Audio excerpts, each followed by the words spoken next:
Olá a todos vocês que nos acompanham pela rádio 87.9 FM Dracena, também vocês que nos acompanham pelo Facebook Ivan Fidelis e pelo canal do YouTube Família e Fé PR Ivan Fidelis, Família e Fé Pastor Ivan Fidelis. É o canal que eu peço para que você se inscreva, deixe seu like, comente, compartilhe, ative o sino para receber as novas notificações, porque assim o sistema compreende que a mensagem é relevante para juntos nós levarmos a boa palavra de Deus àqueles que têm buscado uma palavra de esperança, de fé, buscando crescimento espiritual e sabendo como melhor viver neste mundo com tantos conflitos, tantas dificuldades, adversidades, mas em Cristo Jesus nós podemos ser mais que vencedores.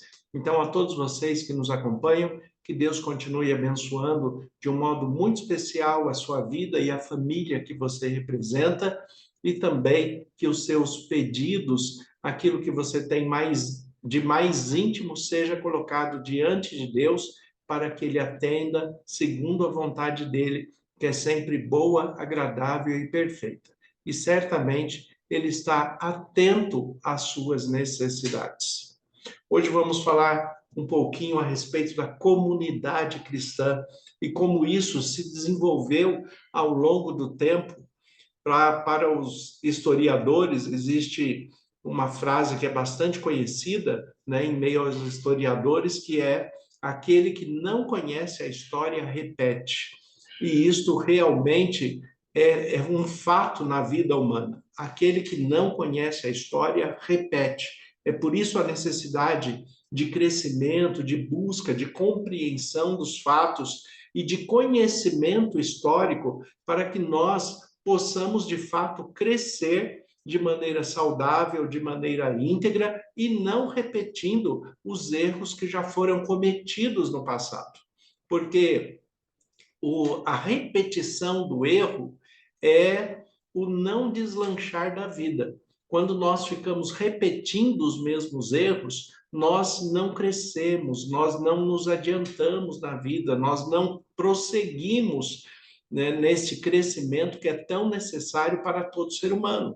Nós ficamos patinando em cima dos mesmos erros, das mesmas coisas que já foram feitas no passado. E como se diz uma frase atribuída a Einstein, né, que insanidade é fazer a mesma coisa do mesmo jeito e esperar um resultado diferente. Quando se faz a mesma coisa do mesmo jeito, é claro que nós vamos obter sempre o mesmo resultado. Se deu certo a primeira vez, vai dar certo de novo. Se deu errado a primeira vez, vai dar errado de novo. Então, nós temos que buscar conhecimento e crescimento para, dentro desta compreensão, nós entendermos o propósito de Deus em nossa vida e como vivermos melhor dentro da experiência cristã e dos propósitos que Deus tem para cada um de nós. E dentro desse tema, um dos textos que é mais mal interpretado no meio cristão está em Atos, capítulo 2, o versículo 42 a 47, que fala a respeito da vida cristã. E muitas pessoas, né, muitos líderes religiosos, muitos pastores, né, se voltam para esse texto como um modelo perfeito da vida cristã. E, na verdade, esse texto ele tem coisas boas e também tem uma série de observações negativas, né, que devemos fazer da postura que foi uma irresponsabilidade do povo de Deus nesse tempo, né, que acabou levando à dispersão, acabou levando, de fato, aonde Deus queria, que era expandir o evangelho, espalhar o evangelho por todo o mundo, que era esse o propósito de Deus. Agora, a maneira que isto aconteceu, né, dentro desse texto, nós não podemos pegar isto como um modelo perfeito da comunidade cristã, da vida cristã, para os nossos dias, porque ele já não foi correto nos dias em que foi aplicado. Vamos falar do texto que a gente entende melhor, né, lendo e compreendendo melhor cada detalhe. Atos 2, de 42 a 47, o texto diz assim: E perseveravam na doutrina dos apóstolos, e na comunhão, e no partir do pão, e nas orações. Em cada alma havia temor, e muitos prodígios e sinais eram feitos por intermédio dos apóstolos. Todos os que creram estavam juntos e tinham tudo em comum. Vendiam as suas propriedades e bens, distribuindo o produto entre todos, à medida de que alguém tivesse necessidade. Diariamente perseveravam unânimes no templo, partiam o pão de casa em casa e tomavam as suas refeições com singeleza, alegria de coração, louvando a Deus e contando com a simpatia de todo o povo. Enquanto isso, acrescentava-lhes o Senhor dia a dia os que iam sendo salvos. Então, como eu disse, esse texto, ele tem muitos aspectos positivos, mas também tem aspectos negativos, né? E uma questão de uma certa irresponsabilidade do povo neste momento em que estavam vivendo. Por quê? Porque esta comunidade cristã, ela está muito recente com relação à morte de Cristo, né? Com relação aos discípulos, tanto que o próprio texto fala, né, no versículo 43, que em cada alma, em cada pessoa, a expressão alma na Bíblia se refere a uma pessoa e não a um elemento dentro de uma pessoa, ele se refere de fato a uma pessoa. Então, o versículo 43 fala: em cada pessoa havia temor, em cada alma havia temor. E muitos prodígios e sinais eram feitos por intermédio dos apóstolos. Então, os discípulos de Jesus, que se tornaram apóstolos, eles faziam, né, muitos prodígios, sinais, como o Lucas chama aqui nesse texto, né, o livro de Atos é escrito por Lucas, que não foi nem discípulo nem apóstolo de Jesus. Lucas era um médico grego, um pesquisador, né, que buscava conhecer mais de Cristo, né, se interessou pela vida de Cristo e registrou o Evangelho segundo Lucas e o livro de Atos, dois livros escritos por ele. E aqui ele chama de sinais, assim como o apóstolo João chamava de sinais os milagres de Jesus. Então, aquilo que é sobrenatural, as curas que eram apresentadas, né, a transformação, o expulsar de demônios. Então, aquilo que era visto como um milagre, como algo sobrenatural, pelo apóstolo João era chamado de sinais. O João nunca utiliza a palavra milagre, ele sempre que Jesus faz algum milagre, ele chama de sinais, porque ele quer identificar que o que Jesus fazia era um sinal de que ele era o Messias. A questão é que Jesus falou que os discípulos dele fariam as mesmas coisas e fariam coisas ainda maiores. Então, no versículo 43 aqui de Atos 2, Lucas ele registra: em cada pessoa, em cada alma havia temor, e muitos prodígios e sinais eram feitos por intermédios dos apóstolos. Então, os que eram discípulos de Jesus e se tornaram apóstolos estavam na ativa, estavam pregando o evangelho, estavam fazendo milagres, fazendo sinais, fazendo prodígios. E isto mostrava que a ação de Deus continuava presente entre aquele povo. Porém, existiu, né, um rumor que foi criado ali, trazendo uma interpretação que não era verdadeira, que era a respeito da volta de Cristo. Quando Jesus vai voltar? A Bíblia não revela, o próprio Jesus não revelou. Ele disse que somente o Pai, Deus, o Pai, sabe o dia determinado, que ninguém sabe nem o dia nem a hora. Mas no tempo dos discípulos que se tornaram apóstolos, então agora no tempo dos apóstolos, se tornou corrente falar que Jesus voltaria antes da morte do apóstolo João. E por que que isso aconteceu? O apóstolo João era o discípulo mais novo de Jesus e eles cuidavam de João, né, por causa desta ideia que eles criaram que a volta de Jesus aconteceria antes da morte do apóstolo João. Então, quando nós vemos o Evangelho segundo João, capítulo 21, nós temos a partir do versículo 15 uma conversa de Jesus e Pedro, entre Jesus e Pedro. É aquela conversa que todos conhecem, onde Jesus pergunta 3 vezes a Pedro se Pedro o ama. Jesus está passando o ministério pastoral a Pedro. Então ele pergunta: Pedro, tu me amas? Alimenta os meus cordeiros. Pedro, tu me amas? Apacenta os meus cordeiros. E ele volta a perguntar: Pedro, tu me amas? Alimenta os meus cordeiros.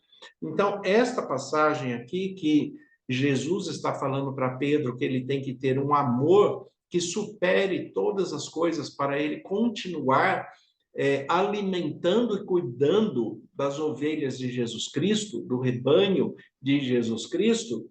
Então, Pedro ouve, Pedro, no meio dessa conversa, ele se entristece, e ali vem chegando o apóstolo João. Se depois vocês quiserem ler o texto, é João, capítulo 21, a partir do versículo 15. Quando nós chegamos no versículo 21, que é o momento em que João está se aproximando deles, o texto fala assim: vendo, pois, Pedro, né, perguntou a Jesus, né, vendo, pois, Pedro, vendo o quê? O que que Pedro viu? Pedro viu que João estava se aproximando. Então ele fala: vendo, pois, Pedro, perguntou a Jesus: e quanto a este? Por quê? Jesus estava questionando Pedro, né? Pedro fica nervoso, fica irritado com aquele temperamento que nós já sabemos que Pedro tinha, e ele vira para Jesus e fala: e quanto a esse discípulo, quanto a João, o senhor não vai perguntar nada para ele? É só comigo? Né? E quanto a esse, o senhor não vai falar nada? E aqui no versículo 22, a resposta de Jesus. Respondeu-lhe Jesus: se eu quero que ele permaneça até que eu venha, o que te importa? Quanto a ti, segue-me. Então, a resposta de Jesus, traduzindo para a nossa linguagem comum, é: Pedro, eu estou falando com você, deixa João em paz. Né? A minha relação com João, se eu quiser, eu volto até antes que ele morra. Mas isso é entre eu e ele. Né? Eu estou falando com você, Pedro. Né? Você que vai me seguir, ouve o que eu estou te dizendo. É isso que Jesus está falando para Pedro.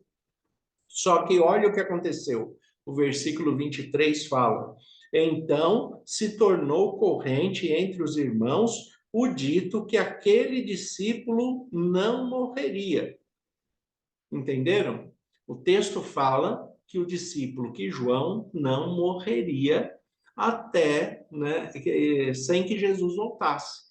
Mas, na verdade, não foi isso que Jesus disse, isso não aconteceu, e o próprio João escreve aqui. Ele fala: ora, Jesus não dissera que tal discípulo não morreria, mas se eu quero que ele permaneça até que eu venha, o que te importa?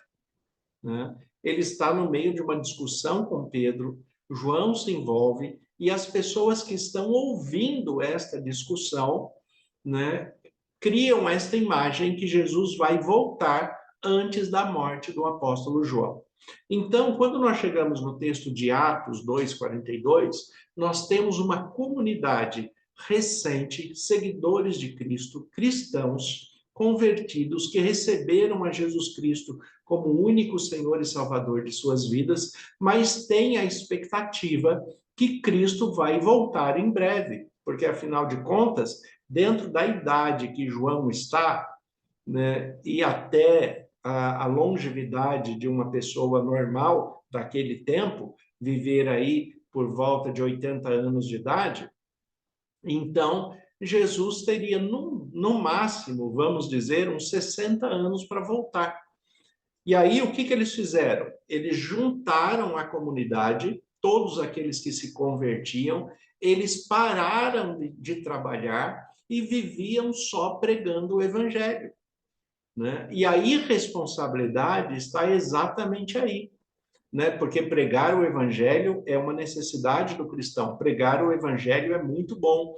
Tem pessoas, né, que como líderes religiosos têm, né, a sua profissão, né, exclusiva para pregar o evangelho. Como eu sou um pastor, né, que vivo exclusivamente para o cuidado das ovelhas de Cristo, para o cuidado da igreja de Cristo e para pregar o evangelho, né? Então, dentro da minha expressão de ministério e se considerar como um trabalho por causa da remuneração, então, meu trabalho exclusivo é para a Igreja de Cristo, para o reino de Deus. Agora, não são todos os membros da igreja que podem parar de trabalhar e simplesmente ficar esperando Jesus voltar. Todo mundo para de trabalhar, né, sai pregando o evangelho, e como diz o texto aqui, por que o texto está dizendo que eles se reuniam todos os dias? Olha o versículo 46. Diariamente perseveravam unânimes no templo. O que quer dizer isso? Eles faziam cultos todos os dias. Por quê? Porque eles saíam para pregar durante o dia, levar o evangelho. À noite, eles se reuniam para compartilhar um com o outro o que aconteceu durante aquele dia, né? Quem aceitou Jesus, as curas que foram feitas, os demônios que foram expulsos, as pessoas que tiveram a sua vida regenerada, reconstruída. Então, era um tempo de uma pregação intensa do Evangelho, mas todos com esta perspectiva que Cristo voltaria antes da morte de João. Então, já que todos pararam de trabalhar exclusivamente para pegar o Evangelho, então eles poderiam se reunir todos os dias na igreja. Hoje, né, com o trabalho, a intensidade de trabalho que nós temos, né, qual comunidade que pode reunir-se todos os dias na igreja? É claro que isso é impossível para os nossos dias, né? Porque nós temos também deveres, nós temos que seguir a nossa vida, temos famílias para cuidar, temos que cuidar de nós mesmos, né? Então temos que prosseguir a vida. Eles não fizeram assim, eles pararam de trabalhar. O que aconteceu? O dinheiro foi acabando. Então, o dinheiro acabando porque eles deixavam de trabalhar, o que eles fizeram? Aqui o próprio texto fala no versículo 44. Todos os que creram estavam juntos e tinham tudo em comum. Vendiam as suas propriedades e bens, distribuindo entre todos à medida que alguém tivesse necessidade. Todos pararam de trabalhar, mas as dívidas continuam chegando, né? É necessário dinheiro para sobreviver. Então, o que eles começavam a fazer? Vender as suas propriedades. E fizeram isso durante todo o período de vida do apóstolo João, esperando Jesus voltar.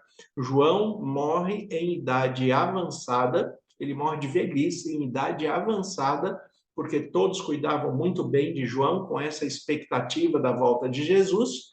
João morre, eles tiveram uma grande decepção quando João morreu e Jesus não voltou, né, antes da morte de João. Só que quando eles se deram conta de que João havia morrido, Jesus não havia voltado, né, eles não tinham mais condição de trabalho aqui na região de Jerusalém, né? Eles já tinham muitos inimigos, não tinham dinheiro e não tinham condições de ter trabalho naquele local.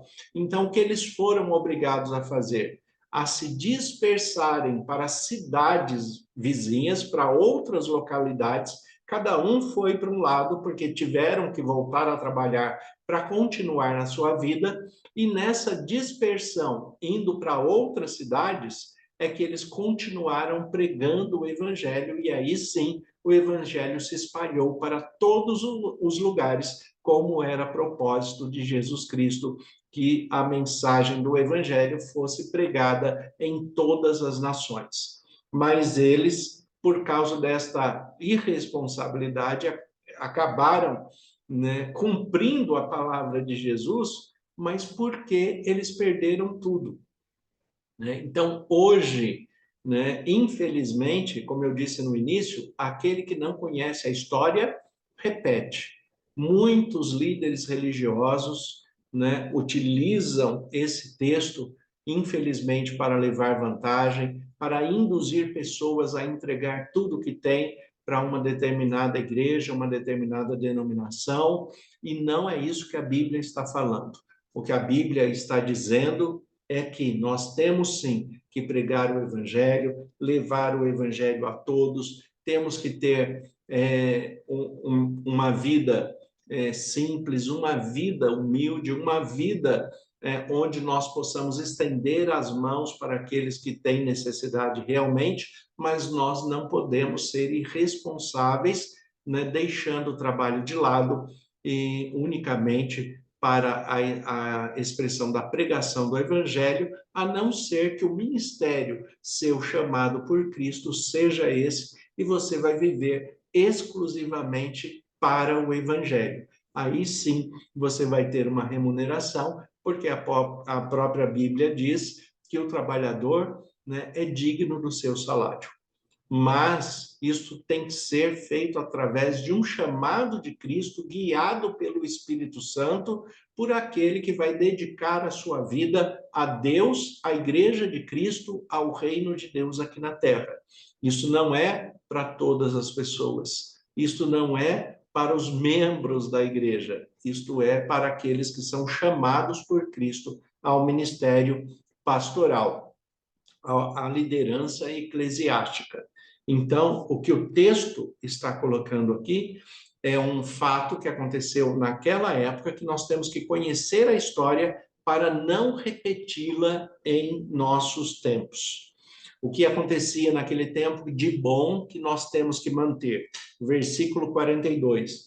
Perseveravam na doutrina dos apóstolos e na comunhão e no partir do pão e nas orações. Isso nós temos que manter. Perseverar na doutrina, perseverar na comunhão, perseverar na oração. Isso faz parte da vida cristã. Nós temos que permanecer deste modo. O versículo 43, em cada alma havia temor, em cada pessoa havia temor. E a expressão do temor na Bíblia se refere ao zelo, ao cuidado, à atenção às coisas de Deus, viver corretamente dentro da perspectiva divina. Então, isso também deve ser mantido, né? O versículo 44 fala: todos os que creram estavam juntos. Permanecer juntos também faz parte da vida cristã, da comunidade cristã. Nós temos que permanecer juntos sempre que possível. Agora, fala que eles tinham tudo em comum e vendiam as suas propriedades e bens, distribuindo o produto entre todos à medida em que alguém tinha necessidade. Hoje, nós não podemos mais fazer isso. Nós não devemos fazer isso. Nós não temos que vender a nossa casa para dar para ninguém. Nós não temos que vender o carro, vender um terreno, vender qualquer bem que nós tenhamos para entregar para uma pessoa, para um líder religioso ou para uma denominação. Nós não precisamos disso. Precisamos fazer o que a Bíblia nos orienta. E o que a Bíblia nos orienta? Entregar, né, para a manutenção do reino de Deus os nossos dízimos e ofertas, só, né? E como que isto é entregue, né? O texto de 2 Coríntios 9, 27, que fala: cada um contribua segundo o proposto no seu coração, não por força e nem por constrangimento, porque Deus ama quem dá com alegria. É desta maneira que nós vivemos o reino de Deus. Então, nós não podemos repetir a irresponsabilidade que já foi feita no passado, de uma pessoa vender a sua casa, os seus terrenos, vender os seus bens para entregar à igreja e depois ele mesmo passar necessidade e ter que reconstruir tudo novamente, né? Nós temos que aprender com os erros passados para não fazer a mesma coisa. Outra coisa que o texto fala e nós não temos condições de fazer hoje, que é ter cultos diários, nos reunirmos diariamente no templo. Ninguém consegue hoje, com o trabalho, com a família, com a atividade que tem, ir para a igreja todos os dias. Hoje é impossível fazer isso, porque temos responsabilidades, temos trabalho, temos responsabilidades no lar, né? Isso é impossível de ser reproduzido. Agora, ter uma vida simples, uma vida com o coração aberto, tratar todos com respeito, com simpatia, isso nós devemos continuar. E a conclusão do do texto é que se nós agirmos desta forma, olha como o texto conclui, né? Enquanto isso, acrescentava-lhes o Senhor dia a dia o que ia sendo salvo, os que iam sendo salvos. Então, nós somos simpáticos, acolhedores, agradáveis, temos uma postura íntegra, uma postura digna, né? E isto vai chamando a atenção das pessoas e Deus vai acrescentando a cada dia aqueles que são salvos pela ação do Espírito Santo, né? Com coerência, com sabedoria, com discernimento, sem fazer sacrifícios tolos e sem cumprir exigências que o cristianismo não tem, né? Exigências, né, que muitas vezes fazem parte de malícias humanas para ludibriar pessoas. O evangelho de Cristo não é isso. O evangelho de Cristo, ele é sincero, humilde, com responsabilidade, porque nós sabemos que temos as nossas responsabilidades para a manutenção do reino, mas não podemos ir além do que a Bíblia fala. Temos que ter responsabilidade com a nossa família e com tudo aquilo que Deus tem colocado em nossas mãos. Senhor, nosso Deus e Pai, nós te agradecemos pela Bíblia, pela tua palavra que é viva e eficaz. Te agradecemos pela maneira que o Senhor nos ensina, nos dirige, nos fortalece. Como ministro do Evangelho, em nome de Jesus, eu peço as tuas bênçãos sobre todos aqueles que estão nos acompanhando, que eles sejam prósperos nos seus trabalhos, que o Senhor conceda a eles sabedoria, discernimento e direção espiritual. Que o Senhor conceda na tua paz e que eles aprendam mais do Senhor a cada dia para viver segundo a sua vontade. Nós te agradecemos e oramos em nome de Jesus. Amém. Que Deus abençoe a todos. Tenham um excelente dia em nome de Jesus.